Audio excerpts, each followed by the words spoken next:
Mengapa ada orang yang melakukan KDRT, perselingkuhan, ataupun kekerasan yang berulang-ulang kepada orang lain, bahkan termasuk kepada orang-orang yang sangat disayangi, apakah itu pasangan, anak, ataupun keluarganya.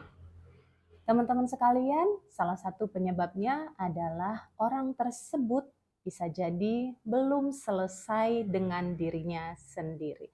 Untuk itu, pada kesempatan kali ini saya akan membahas tentang upaya yang perlu kita lakukan untuk bisa selesai dengan diri sendiri agar kedepannya kita tidak menyakiti diri sendiri atau bahkan orang-orang di sekitar kita berulang-ulang. Assalamualaikum warahmatullahi wabarakatuh. Teman-teman sekalian, belakangan kita banyak sekali ya melihat, mendengar, menyaksikan peristiwa-peristiwa yang miris sekali ya, di mana seorang suami melakukan KDRT kepada istri maupun anaknya, ataupun kita melihat ada kasus-kasus perselingkuhan di media sosial, ataupun kekerasan yang dilakukan kepada anak dari orang dewasa.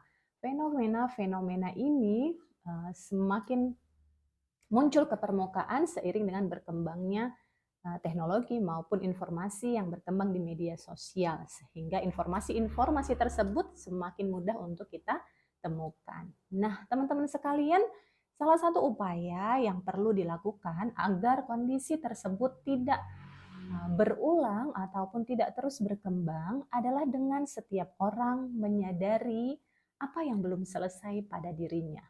Karena teman-teman sekalian, ketika kita belum selesai dengan diri kita sendiri, kita akan cenderung mudah ataupun tanpa sadar melakukan kesalahan yang bisa menyakiti ataupun merugikan orang lain di sekitar kita.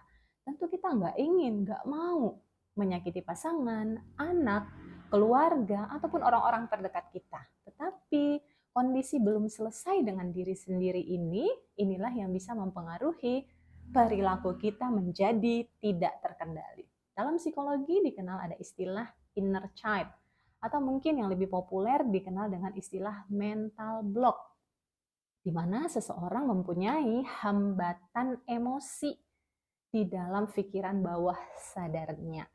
Hambatan emosi negatif yang belum selesai ataupun belum dipulihkan ini akhirnya mempengaruhi perilaku otomatisnya. Jadi contoh, ketika seseorang marah, maka yang terprogram di pikiran bawah sadarnya dia memukul. Karena itu dipelajari dari apa yang dia lihat, dia dengar, dia rasakan di masa kecilnya. Sehingga program tersebut membentuk dirinya tanpa sadar ketika dia marah atau ketika dia merasa takut, ketika dia merasa terancam ataupun tertekan, informasi yang sebelumnya sudah terinstal di pikiran bawah sadarnya itu akan mendorong dia berperilaku tersebut. Kalau program yang terinstal adalah kekerasan, maka tanpa sadar dia melakukan itu. Dulu dia tidak suka diperlakukan dengan kasar ataupun dengan keras, dengan pukulan, dengan teriakan, tanpa dia sadari di masa depan ataupun saat ini dia melakukan hal itu kepada pasangan, anak, ataupun orang sekitarnya. Maka kita perlu mengenali apa sih luka yang belum selesai di dalam diri kita sendiri. Dari mana asal luka ini? Ya, kalau diistilahkan dari program di pikiran bawah sadar kita. Pikiran bawah sadar ini erat kaitannya dengan emosi, dengan perasaan, dengan kondisi hati. Dari mana pembentukannya? Gitu kan, bukan kok semua orang punya emosi, punya rasa sedih, punya rasa kesel, punya rasa marah, punya rasa kecewa, punya rasa takut. Ya, tapi kenapa ada orang yang kalau sedih, kalau marah, kalau kecewa, ya dia tidak melakukan kekerasan, dia tidak sampai berkata kasar. Tapi kenapa ada orang yang ketika dia merasa tertekan, merasa terancam, yang muncul dalam perilakunya adalah kekerasan, atau dia melarikan diri ke perselingkuhan, atau ke kondisi-kondisi yang tidak ideal lainnya. Karena masing-masing orang punya latar belakang yang berbeda. Latar belakang inilah yang kemudian mempengaruhi kenapa reaksi orang yang satu dengan orang lainnya berbeda.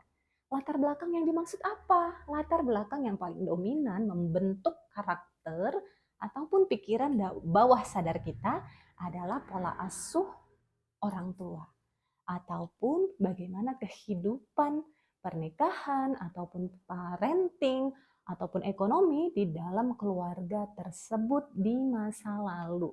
Jadi pengalaman-pengalaman di masa kecil kita, khususnya 0 sampai 10 tahun ya, yang kita lihat, yang kita dengar, yang kita rasakan di masa kecil dalam kehidupan kita bersama orang tua ataupun keluarga kita, itulah yang kemudian membentuk pola pikir, emosi, dan pikiran bawah sadar yang terprogram dalam diri kita. Karena terjadi berulang-ulang bila emosi negatif dari pengalaman-pengalaman tidak enak itu berulang, akhirnya kan menumpuk-numpuk gitu ya. Setiap sering mengalami kekerasan oleh orang tuanya, atau sering mengalami bentakan dari ibunya, atau sering merasa ditinggalkan oleh orang tuanya. Nah, ini akan membentuk pola pikir kita, emosi kita, karakter kita yang akhirnya di masa depan setelah dewasa akan mempengaruhi cara kita menilai orang lain, menilai diri sendiri, bahkan perilaku otomatis kita dalam menghadapi situasi-situasi yang penuh tekanan. Kalau teman-teman menyadari bahwa dirinya masih menyimpan luka ya, yang disadari maupun yang sering kali tidak disadari, beranilah untuk meminta bantuan. Meminta bantuan ke profesional, teman-teman bisa ke psikolog terdekat di kotanya, ataupun mendapatkan layanan konsultasi ataupun psikoterapi self-healing yang akan membantu teman-teman untuk menggali apa sih luka yang belum selesai di diri saya, sehingga kok saya ketemu masalah yang sama lagi. Contoh masalah yang berulang itu adalah tanda bahwa ada sesuatu yang belum selesai di diri kita. Ya, contoh misalnya mengalami perselingkuhan lagi, baik pada pasangannya atau dirinya sendiri yang melakukan perselingkuhan tersebut. Begitupun dengan KDRT tadi, ya, kalau secara berulang setiap kali tertekan memukul, melempar atau berteriak atau berkata kasar yang tidak terkendali pada dirinya ataupun pasangan atau orang terdekatnya, itu tanda bahwa ada luka batinnya yang belum selesai, sehingga cara dia bereaksi itu tidak terkendali. Dia nggak pengen sih marah-marah, tapi dia tidak bisa mengendalikan kemarahan itu. Karena tadi emosi bawah sadarnya ya sudah mendominasi.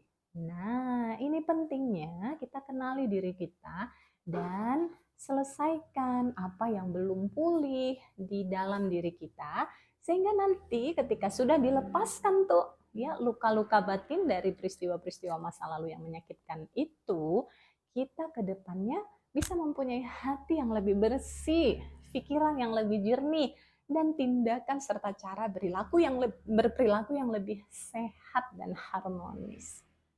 Teman-teman sekalian, maka dari itu menjadi PR buat kita semua ya untuk memperhatikan kondisi diri kita maupun orang-orang di sekitar kita.